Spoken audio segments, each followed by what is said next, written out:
Hello and welcome to the Educator's Corner podcast. Hope 2024 is shaping up for you in the way you hoped and expected. And welcome back to the show where we stay curious for just a little bit longer. And I'm really delighted today that Nicholas McKie is able to join us from London, is where he is today. And I'm really delighted because Nicholas is Director of Pursue and he's also an International Executive Coach. Nick has over 20 years of experience in international education leadership. He's worked across 4 continents as a professional musician, a teacher, a principal, an inspector and a professor. And sort of most of all, for me and my school, Nick's also the author of the insightful and well-informed and highly recommended book, All Ways Coaching, with the sort of strapline, how to create a coaching culture in your school. And that has been really helpful to our school, British School Muscat, over the last couple of years as we have tried to implement a coaching culture. So, Nick, great to see you today. How are you feeling and how's 2024 shaping up for you so far? Hi, Kai. Thanks for the invite. Good to see you again. It's very well, actually. I'm here joining you today from London with Marilyn and Frank, as you can see there. So that's Marilyn Monroe and Frank Sinatra in my room here in London. Really busy. So down here doing some work with some schools around our coaching culture awards, which we'll come on to in due course. A little bit executive coaching with some clients in some schools in North London, and also a little bit of training. And I'm also had a great start to 2024, Kai, because as you know, I'm a big Northampton Saints rugby fan, and we're top of the league. And last weekend, we won in Munster in Ireland away for the first time. So we were about, I think it's 9 or 10 games winning on the trot. So we're top of the league and all is well. That sounds great for Northampton, and it's also a good start to 24 for my team, Leicester City, who are also riding high in the Championship. So I'm really pleased that both our favourite teams are doing really well. That bodes well for the podcast, I'm sure. Okay, well, I'm glad 2024 has got off to a good start for you, Nicholas. And I want to come jump straight in, because I also know you like swimming. So we'll jump straight into the podcast and really start with your book, which, as I've said just now, has been highly influential to helping us think about and practically implement a coaching culture at our school here in Muscat, Oman. So I first got to know you about 3.5 years ago when you were just about to publish this book. And at that point, I was fairly sceptical about coaching.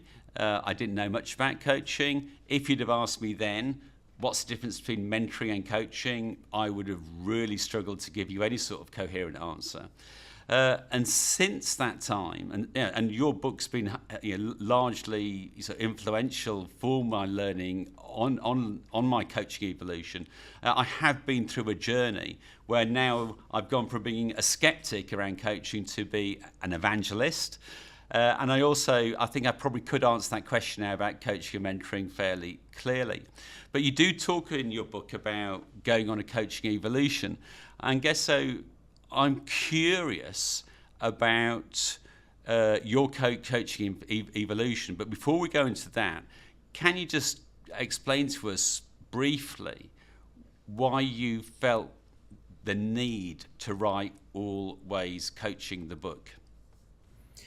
Well, it was about 4 or 5 years ago I had the idea, and it was really, I was getting lots of questions, Kai, around organisation development through some of the coaching work that we're doing. People were a little bit unsure about how to embed coaching across an organisation in a wide scale. And it was also a chance for me to crystallise a lot of the thoughts I had around organisation development, people working together. I mean, going back many, many years now, I was heavily into sport. So I was football, rugby, swimming, as you mentioned already. Loved it, really, really into it before I had operation on my knees and I couldn't do much contact sports. But as part of that, it was always about teams working together. So, I was playing in defence or midfield in the football team. It's always about how we connected with each other to get a performance, I suppose. And then I went into music, and I was very lucky going back to Northampton to be in a fantastic county for music. And I was in the orchestras and singing in choirs. And it was always this idea of working together to put on a performance. And I was always intrigued about how this worked.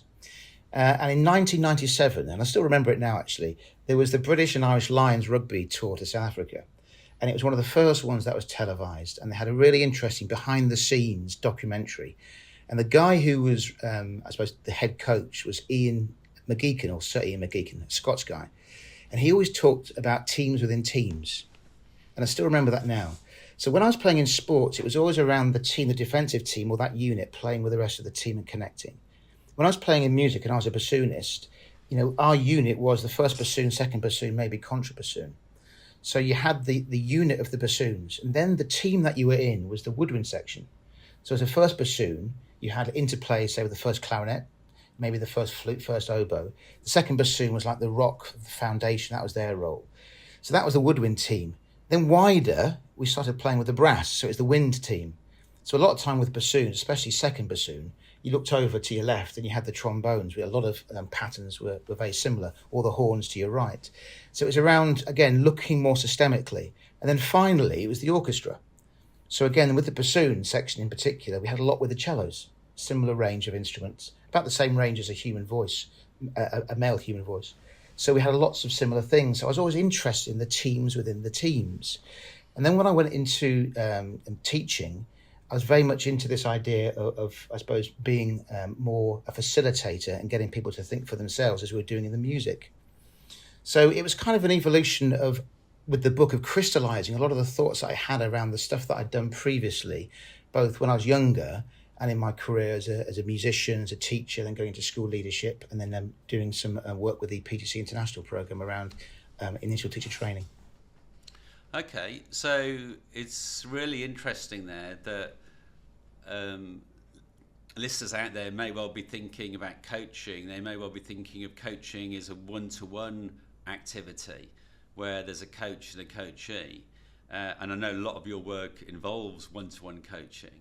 However, what you've been talking about there in your coaching evolution and why you wanted to write the book, that it seems that seeing the idea of coaching taking place within a team setting, that was also very influential for you. We will come back to that a bit later in the podcast about the idea that coaching can be one-to-one, but it could also be taking place in teams or within groups.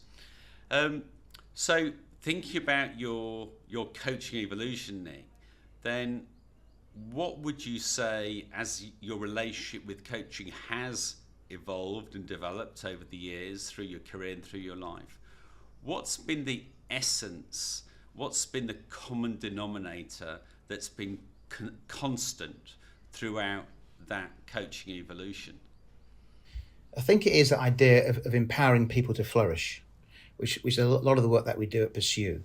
And there's different ways that you can go about that. But I think that empowerment is, I suppose, the heart of all the stuff that I've described then. I mean, when we were singing in choirs, it was really interesting around the fact that we didn't have a conductor sometimes. So when we were learning a new song, for example, we didn't actually sing it. We listened first to the song. So we listened, then we started to hum it without putting the words in. Then we started to put the words in. So it was a process which is really emblematic of the coaching process, actually, looking back. But it was always around empowering us to do it on our own without the need to have someone in front of us. And I think for me, the coaching is around promoting personal responsibility. And there's different ways of doing that. So it's around, I suppose, the coaching, whatever setting, because you mentioned their teams, groups, organizations, as well as one-to-one, promoting that personal responsibility, the agency, and empowering people to take the lead in where they want to go. Okay. So it sounds like you may or may not have been influenced by the great Bill Gates, because he said some years ago that as we look ahead into the next century, leaders will be those who empower others. So I don't know whether Bill Gates is or was a proponent of coaching, But you're certainly in good company there in feeling that the essence of coaching is about empowering others to lead and take responsibility. I wonder why that's appealing to someone like you, Nick, who's been a musician, who's been very keen on sport, still is, who's been a teacher, been a leader. Why is that essence of empowerment and being able to empower others? Why is that such a motivational driver for you, and to be really involved in this work now? It's interesting. I mean, at the moment, I was working with a school last week through our coaching awards, and one of the first things that came was about helping people. If we're always helping people, then people will generally become helpless. So whether you're working in a one-to-one situation or whether you're working in a team, if you're empowering people, that allows organizations, individuals to start flying, to start understanding how they operate, to unlock the potential that they have. And if we look at a lot of the coaching definitions, so say looking at the International Coach Federation, they would talk about coaching as unlocking people's potential. And to do that allows them to maximize their own performance. So it's not really trying to help them learn. It's really not trying to fix, not trying to solve, not trying to heal, but rather than to really empower them to take ownership in what they're doing. And I think if you've got people to do that and taking responsibility for their own actions, for their commitments, I think generally performance rises. So I think that's kind of the nexus of coaching. Having said that, I'm a massive proponent of coaching. Coaching is not the only way. I've led schools and I've led organizations and everything else. And sometimes there is a time that people need direction. And there's times that competency comes in and all these other things that needs real direction. So we're not saying coaching is the only way, but what we're saying is generally looking for those coachable opportunities in order to empower people to unlock their potential. Okay, so coaching is quite often mentioned in the same breath as mentoring. So just sort of getting back to basics with our understanding of coaching, what's the difference, would you say, between coaching and mentoring? Which is a question that we always get asked in education, don't we? And it always comes up. So I suppose in a traditional sense, the coaching is the non-directive side and the mentoring is more the directive side. So the mentoring would be instructing, maybe teaching, giving advice, telling.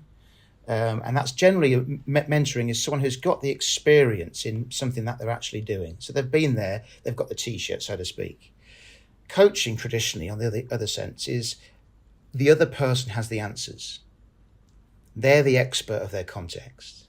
They have all the answers within themselves. So what you're doing is you're using techniques like effective questioning, listening, the paraphrasing, the summarizing, even things around goal setting, giving the other person agency to facilitate that. So again, coaching could be classed as more facilitation, whereas the mentoring, you have more authority potentially and more experience in a particular realm or domain. Okay, so coaching and mentoring, sounds like mentoring is maybe we're more naturally predisposed to mentoring, the advice giving. Many of us find it hard when a colleague or a friend presents us with a problem they're working through, and it's very easy and to offer advice and suggest ways through that.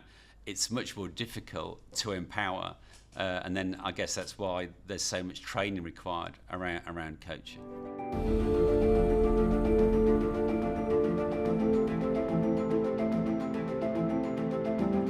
Moving then into a school setting, so we've explored the territory, your evolution, what coaching is, what it isn't, this idea that coaching is about empowering people.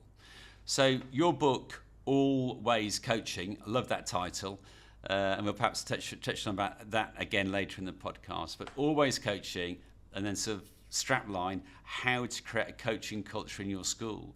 So your book is specifically about creating a coaching culture in a school setting. Let's try and understand that a little bit more, Nick. So why do you think schools need coaching cultures? Well, I think first let's look at defining what that means. So at Pursue, we think a coaching culture is creating an environment that actively engages development, empowering people to flourish. And how do we do that? Well, we do that through effective dialogue underpinned by trust. So I suppose in terms of, like I was saying before, unlocking potential, getting people to take ownership, empowering people, if you get people on board in terms of taking ownership for what they're doing, in whatever sense that is in an organisation, then people can start to fly. The other thing, which I think we've discussed many times, Kai, is people think coaching can be quite fluffy. That is the complete opposite, because coaching generally is about change, and it's about people taking responsibility. And generally that can be quite difficult, and not everyone wants to do that. So I suppose in terms of coaching culture, it illuminates the fragmentation that stops us as an organisation, individual or team being in flow. So we've really got to put up the car bonnet to see what's going on.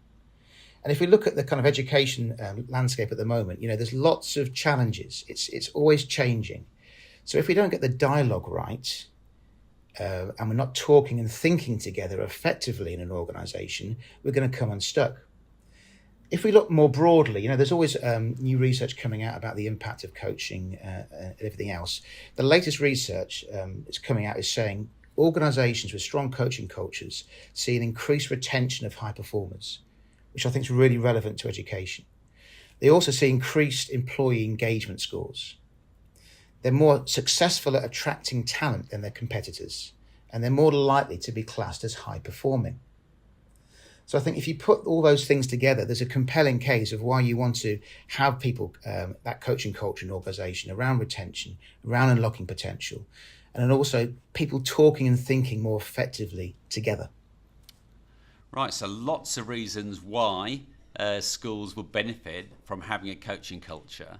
And then if we try and drill down into, let's say, one practical, maybe day-to-day difference that if a school that hasn't got a culture at the moment starts developing a coaching culture, maybe in 2 or 3 years' time, what's one thing which might then be different about that school which now has or started to establish a coaching culture? One practical thing, Nicholas. I mean, there's lots. I think if we can say that people will talk and think more effectively together across an organisation, but there's lots there. And I suppose I'm going to ping this back to you, Kai, in terms of the work that we've been doing. From your perspective, working on the ground with this in your setting, what do you think's been the impact of the work that we've done? Well, that's interesting you asked that question there, because I've been reflecting on that, since really the start of this year, and we're now in our third year of creating a coaching culture at British School Muscat. And one of the things that I'm noticing, certainly as principal in the school, but others have commented on this as well within my team and across the school, that what we are starting to notice is that those difficult or challenging conversations, which it's so easy to avoid or ignore in schools and probably in any organisation, then we are now having more of those conversations than we would have had 2 or 3 years ago. And not only are we having more of those conversations, we're having more of those conversations with much more skill and effectiveness, and which then are leading to the sort of outcomes that we're intending and looking for. So for me, that's been a big challenge, I think, throughout my career. Is even as an individual, whether I've been a teacher or head of department or an assistant head, there are always from time to time conversations that you need to have. But even personally, in the last 2 to 3 years, I feel much more equipped to have those conversations. So for me, that's a really significant change. And then bringing it back to your idea of, yes, that's an example of how now we are talking more effectively with each other, and that's also helping us think more effectively with each other. And as you say, in a world that is increasing volatile, uncertain, and rapidly changing, that there is more pressure on us to have those difficult conversations, because things change, relationships change, and we have to have more of those conversations more frequently. So I'm really grateful and really pleased that we've gone down this route, because it is having that impact, and that's brilliant as far as I'm concerned. And I think with that, Kai, if you're having those conversations, a more robust dialogue across an organisation, that is going to unearth things. And some of those things potentially might be uncomfortable. And as you said there, maybe the things that we try and deflect or don't deal with. But if you try and get rid of something, an issue will remember itself down the line somewhere. It will just ping around and it won't get resolved. So I think the other thing to think about, and you mentioned that around having those difficult conversations, is us being, in teaching, in education, we like problem to solution as quickly as possible. We generally work in a linear way, which is why we're drawn to goal setting and why we're drawn to models-based coaching all the time, which is a good starting point, but it's a very, very first step on the coaching ladder. And I think sometimes we have to suspend our thinking, we have to suspend our views and be okay not knowing for a bit. And I think, how long can we challenge ourselves to be in that kind of dislocation before something different emerges? Otherwise, what we're having is an echo chamber. And you mentioned about difficult conversations. There's loads of, I get asked quite a lot can you come and do a day training on how to have difficult conversations? It's a sticking plaster. Let's really unearth what's going on here. What is stopping the flow here? What's blocking this? What is the original issue here that we're not actually talking about? And I think with coaching, a lot of the time in education, it's surface level at best, and it's kind of transactional. And again, there's a place for that, and budgets, time, understand there's lots to fit in. But actually, if you want to transform an individual, an organisation, you've got to go a little bit deeper than surface level. Yeah, I would agree, and I think you've talked about two things there really that strike a chord with me. One is that we're talking more effectively with each other, but also we're thinking better. And actually, one of the key points about thinking better, which Create a Coaching Culture is helping us to do, is actually creating and carving out the time and the space to think either alone or with each other. And that can be really tough, because I think all schools are very fast-moving places. There's always lots going on. There's lots of students. There's lots of staff. There's a big community to serve, and we have some really important decisions to make probably every week, and making sure that we're carving out the time to think independently, to think together, and then having those meaningful conversations. That's really also important. I mean, I'm a great fan of Nancy Klein's Time to Think, where she talks a lot about how you create thinking environments. And so when we're thinking about setting agendas for our meetings right across the school, thinking about how we create that meeting space so there is time to think is really important.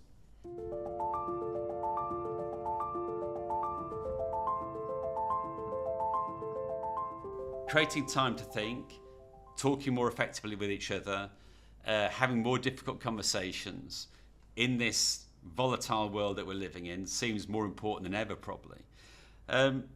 If I'm listening out there and thinking, well, okay, that all sounds really great. Yeah, I'd like to have some of that in my school.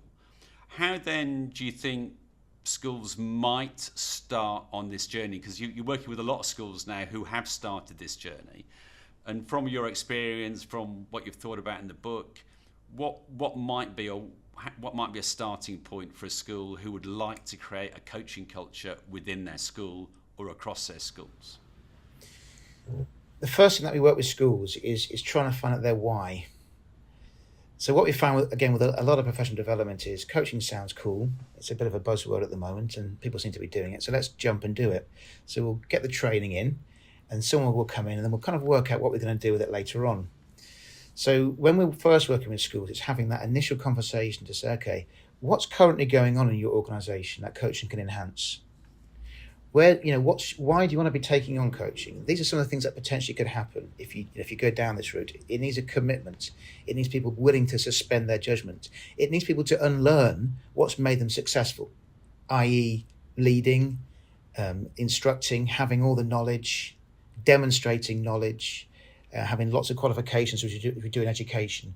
And sometimes it's not, we overemphasize the intellectual a lot in education. So it's actually having those robust discussions about why has the organisation come to this? How can it enhance what's currently going on? But also, where then do you see us? Where can this grow? And if you haven't got the opportunity to grow, then that's a different conversation about, is this the right thing for your school to go down? So it's having those really robust conversations from the outset. After that, then we start to look, as I outline in my book, a pathway of 3 different domains. So let's start with the first one, which is the fundamental domain, which is generally where education is now, or starting to get to. So in the fundamental domain, we're looking at one-to-one interaction. It's models-based. We're looking at defining what coaching is. And we're also looking at goal setting and a formal one-to-one interaction. So the first thing that we do in the fundamental domain is we look at skills, then we look at application. So a lot of the time when we go into schools, they'll say, can you just give us a model? That's coaching, and off we go. And as we may come on to later, a chatbot can do that better than humans now. So coaching is not just a model, is what I'm trying to get across. It's like one-to-one interaction, but how we can use the skills within that model. So that first level, which you call the fundamental domain, very much about one-to-one coaching or learning the skills of one-to-one coaching. And, that was the first step for us once we'd worked out our why, which, as you actually say, is absolutely crucial. And that's probably not a 5-minute discussion. That is, I think, something where you do need to create time to think about what your why is, because like leading any change in a school, we face roadblocks, we'll face frustrations, we'll face resistance. And if we're not really clear about our why, then it's easy to get disheartened and give up and then try something else. So I completely agree with your focus on the why as the very first step. And then as you move into your program, the first bit is really about developing the skills for one-to-one coaching, it sounds like. And then you move into a second phase. What does that look like? Yeah, so the first phase, we'd look at 2 stakeholder groups coming on board. So leaders, students, teachers, admin staff, etc., professional services staff, and then community, includes governance. So the first award, the fundamental award, we want 2 of those stakeholders engaged. Doesn't have to be all of them, but 2 of them in that one-to-ones training and everything else. And that also comes with a reflection on their journey. So we have the training, we have the strategy, we also have the mentor training, so giving feedback, and also some resources to wrap around that. The second award, what we're looking at is the 2 stakeholder groups who started are going to go on to more advanced coaching training. So a systemic award is more about coaching systemically as an individual, and we do that through things like mapping. So it's illuminating the relationship systems that we have across an organisation, because we don't work in silo. It's also looking at group coaching, different ways to group coaching. So things like action learning sets, systemic mirroring. And again, coming back to the strategy, Kai, when are you going to use the group coaching in your setting? What opportunities are there? We also touch on team coaching in terms of people who have a collective responsibility to deliver something. And alongside that, we get the next 2 stakeholders coming on board. So we're starting to have this understanding of coaching going through waves in the second one, but we're starting to look broader at the systems at play within an organisation rather than just the one-to-one siloed interactions.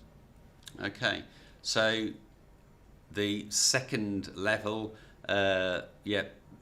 more advanced coaching skills for some colleagues, but also moving into some group coaching and team coaching. So there is a clear evolution there as you move from the first level or first phase into that second phase. Okay, and roughly from your experience working with schools, how long does each of those phases take, those first 2 phases? Okay, it's that sweet spot, isn't it, of keeping things going but not doing too much. So we have some schools say, well, yeah, we'll do it in a term, and it's not a term. So we'd say on average about a year per award. So 3 awards, 3 years. And that's a ballpark figure. There's some flexibility around that. And this is a pathway. So it's really wrapped around, or designed to be wrapped around, your priorities for development and your setting. So again, it may be there's some flexibility in terms of other initiatives that you're doing or other things that are coming. But a ballpark, 1 year per award. Okay, and then we move into the third award. What does that look like? I'm gonna just go back quickly there, Carl. You go back there. But That's fine. In the systemic award, just some of the things that we look at apart from the group and the team, you start to look at things like somatic coaching, which is using the body in coaching. So that's a massive growing area. So we use looking at the Laban method, how we use movement, how we use space and weight, and also maybe tuning in, listening in different ways. People think coaching is a talking profession, but it's so much more than that. And this is where we get more nuance to what we do. So we look at the somatic side in terms of working with the body more and how we can access that through coaching. And on the other side, we also look at the digital side. So we work with some fantastic associates who are the top of the game. So a guy called Sam Isaacson looking at digital coaching in hybrid ways, AI-generated artwork and different things we can use. And then professional somatic coaches around movement. So that's kind of in the systemic domain as well. Okay. Third domain, yeah. Yeah, the third domain is the transformative domain. And it's a little bit like, I suppose, like martial arts. You learn all the form to become formless. Okay.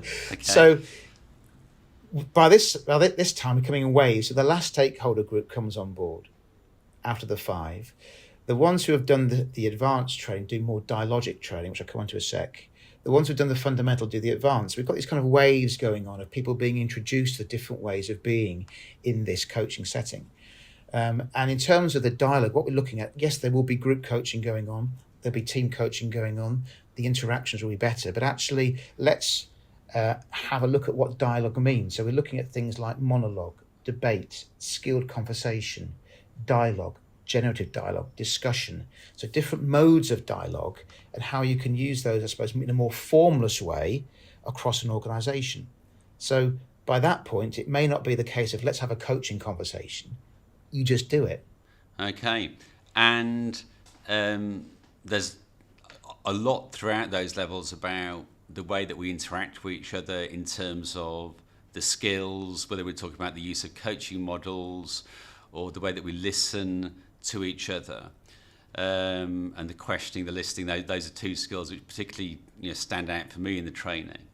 And what's also, I think, really fascinating, that this isn't just about the mechanics of a conversation. There's also something here about, and you use the word somatic, so we'll come back to that maybe in a moment.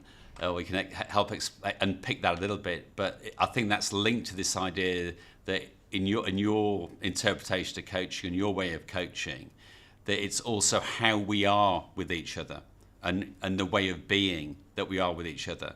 So do you want to try and tell us a little bit more about maybe the somatic side or the way of being and why that's so important to coaching? A couple of things there. I could talk for a long time about this, so I'll try and keep it short. Sure. The way of being is key, even when we're first starting to coach.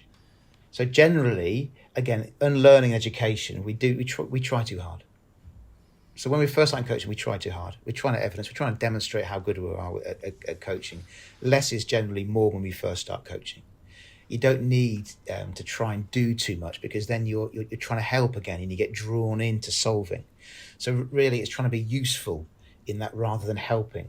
So way of being gets more nuanced as you get more confident with the approaches that you have. So through the awards, your way of doing increases because you're more au fait with different types of coaching. And we use top world-leading people doing it. So we bring the best thinking in to ignite your thinking in terms of how you can apply it in your setting.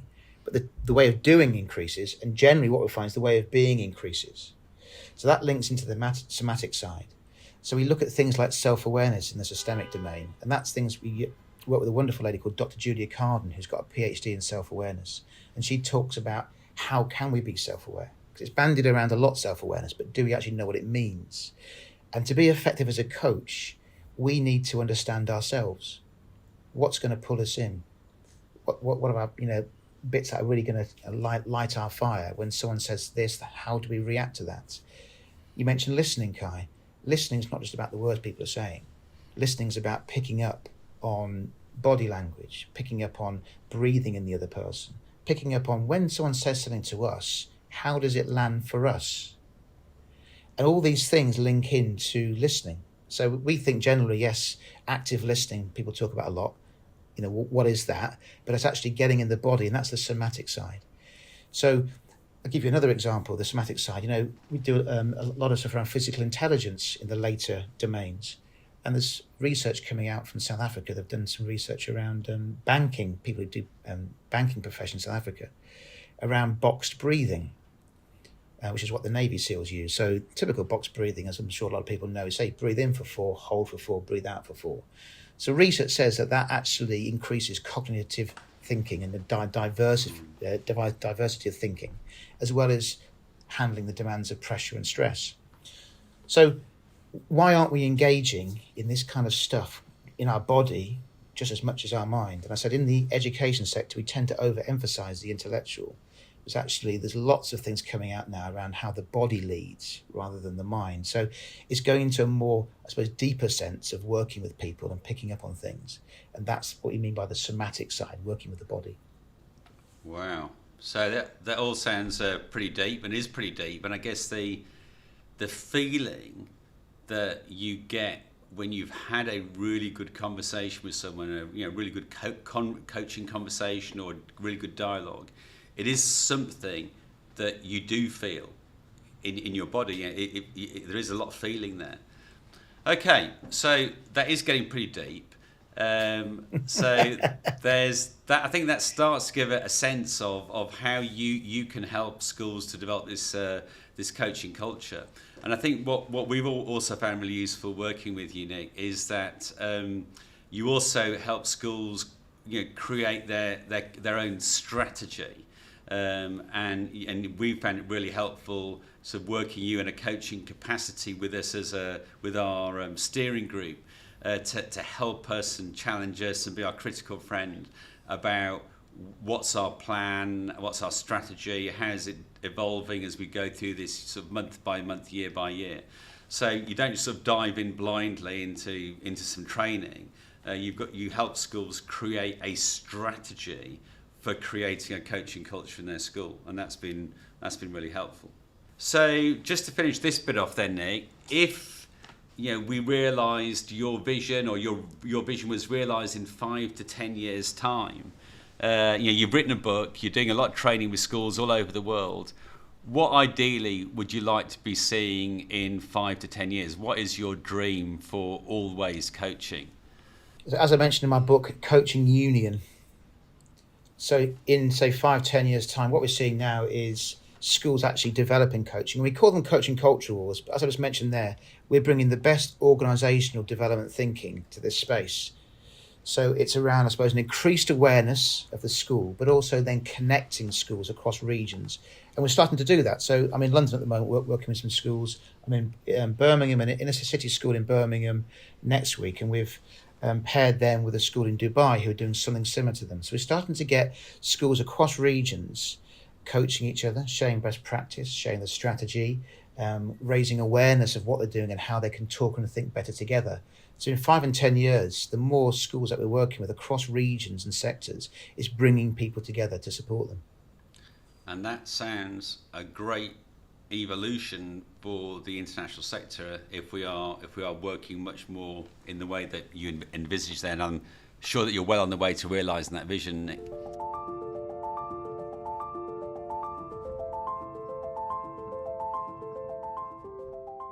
"2023 was the year that we seem to be talking non-stop in schools about AI, more than we ever have done before.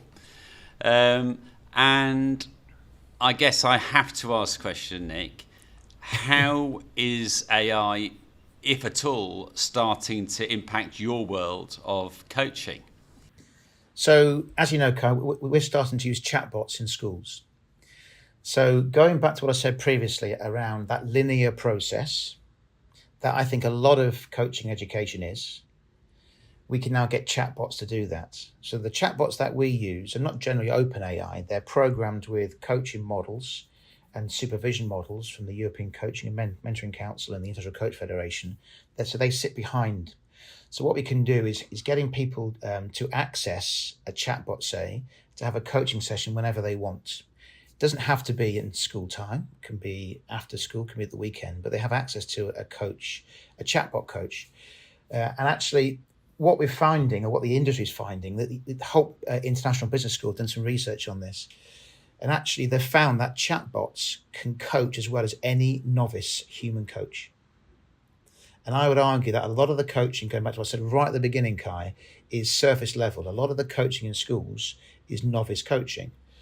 And generally, because we've got other things to do in terms of the teaching and everything else, but it's novice coaching. Generally, the stuff we find in schools is linear, one-to-one, goal setting. So again, more research coming out is saying that actually chatbots are able to pick up on a broader spectrum of questions and solutions than a human when looking at addressing a goal. So chatbots are going to be great for linear process, goal setting, accessing anytime you want outside of, say, timetabled interactions, and also keeping you honest in relation to that goal. Chatbots can do that just as good, if not better than us already. What a chatbot can't do is work in the unexpected. So if there's a goal that the person wants to achieve that's not formulated yet, or it changes, then a chatbot's not going to be any good, and that's where the human comes in. So I think what we're starting to look at now is, in an organization, if you've got a chatbot that can do performance management conversations or development conversations around getting a goal and keeping you honest about it, what does that then free up the human interaction to look like? And that then comes back to what we were saying before, Kai, around that somatic side. A chatbot can't think intelligently, can't pick up on body language yet. A chatbot can't feel how something's landed with them yet. So as a coach, that means you've got to become more human in those interactions. Okay. So sounds like chatbots might be on their way to creating an opportunity for schools to scale up coaching, because I'm sure a lot of schools who are thinking about coaching culture and coaching, they wonder where they're going to get all the coaches from and how they're going to pay for them. I guess the question I also have to ask, so Nick, is, are chatbots going to do coaches out of a job in the future? It's the same with teachers, isn't it, Kai? If we're having this conversation, if a chatbot can impart all the subject knowledge, then what's a teacher's role? I remember we had a conversation, which I think you led at COBIS last year around this, didn't we? We went off into different groups. I think there'll always be a place for good quality coaching and good quality human coaching. So I think we're quite a way off at the moment, people trusting the process in terms of just working with a chatbot. What I would say, though, is that it really shines a light on how we can structure those interactions differently. So going back in the fundamental domain, we're starting to work with schools introducing these. And again, it comes back to the strategy. So it may be, say, a traditional performance management cycle, 3 human interactions in the year. Well, the feedback that we've always got in education, isn't it? Well, generally we get a goal at the beginning of the year. It's obsolete by the end of the year. Things have changed. Whenever I meet my line manager, I don't really need to meet them because it's not the right time for me. So actually, around those 3 sessions, what we can do is you can have access to a chatbot and you can actually be coached. So first of all, you get an understanding of what it means to be coached through a models-based approach. And second of all, you've got that, I suppose, the ownership or you're able to access that whenever you want. So it kind of democratizes the whole thing, whilst also putting the responsibility on you to come to the human interaction ready with your thoughts clarified. So I think there's real opportunity for it. But what I would say is there needs to be a strategy around how it fits around your organization and what you're doing it for. And I think also it shines a light on a lot of the coaching that we're doing at the moment, which is at scale, which we're seeing from companies, which I'm not sure is coaching all the time, very top down. It's not partnership. It's not about co-creating. It's very much, this is what you're going to do and we're going to check it in a tick box. It shines a light on actually, do we need that when you've got the chatbots who can coach just as well in that domain? Fascinating. And I must say, I am looking forward to my first session with a chatbot coach. I know you're going to arrange that for me fairly soon. Really looking forward to that, and really curious as to what that's going to feel like. But what I also have to say is I'm also looking forward to carrying on coaching and being coached by real people at the same time. But yeah, I think, like you say, it'd be really interesting to see how we can maybe use chatbots to scale up coaching and supplement the real life to person-to-person coaching with those. So great experiences, great territory to explore. Okay, so let's move into the final section of the podcast now. We're going to do the quick fire round. Going to fire 4 questions at you, Nick, and we're looking for reasonably short answers, no more than one sentence. I know you're an academic, and you might want to answer in a bit more depth. But I won't call myself that guy. Okay. So, first question. What is the biggest leadership lesson that you keep on having to learn? Listening. That's a one-word answer. Yeah. I can elaborate if you'd like. Listening in terms of what's going on for me, what's going on for other people. I think to listen, you've got to be quiet yourself to hear what's going on. So that's a big thing that I can keep going back to. So, second question. A key moment in your professional journey that made you think or lead or coach differently? There's two. When I did my coaching training, and I was leading a school in the US, and I did my initial coaching training with the International Coach Federation, and that just connected lots of stuff that I've been doing previously. And I'm always looking at the things going on in the coaching industry. So last year I did some constellation coaching, and that was fascinating around illuminating different ways that we work with people. Okay. Question 3. What's your favourite way to unwind at the end of a busy day coaching? A couple of things. Swimming, which love being in water, going to the gym, being outdoors, and anything live. So I love singing. I love watching live sport, those kind of things. Anything to sort of get me out and to get into something without thinking about work and everything else. Okay. And finally, final question, Nick. Being a coach is one of the best jobs in the world because... Because I get to work with a variety of people, supporting them on their journey to where they want to get to, whatever that looks like. Okay, Nick, we're going to leave it there, and we're going to let you go and empower some people. Thank you, Nick McKie, for joining us today on the Educators Corner podcast. We've got deep, we've gone broad, we've gone wide, we've gone all over the world. It's been a fascinating conversation, and I certainly look forward to working with you as we evolve our coaching culture at British School Muscat. So thanks, Nick. Thanks for being on the podcast. Take care. You've been listening to the Educators Corner podcast, the show that brings you conversations with educators from all over the world, the podcast where we stay curious for just a little bit longer. The Educators Corner podcast is hosted by me, Kai Vasher, and produced by Stuart Pardoe, Zoe Snell and Marion James, and by BSM BSS Productions.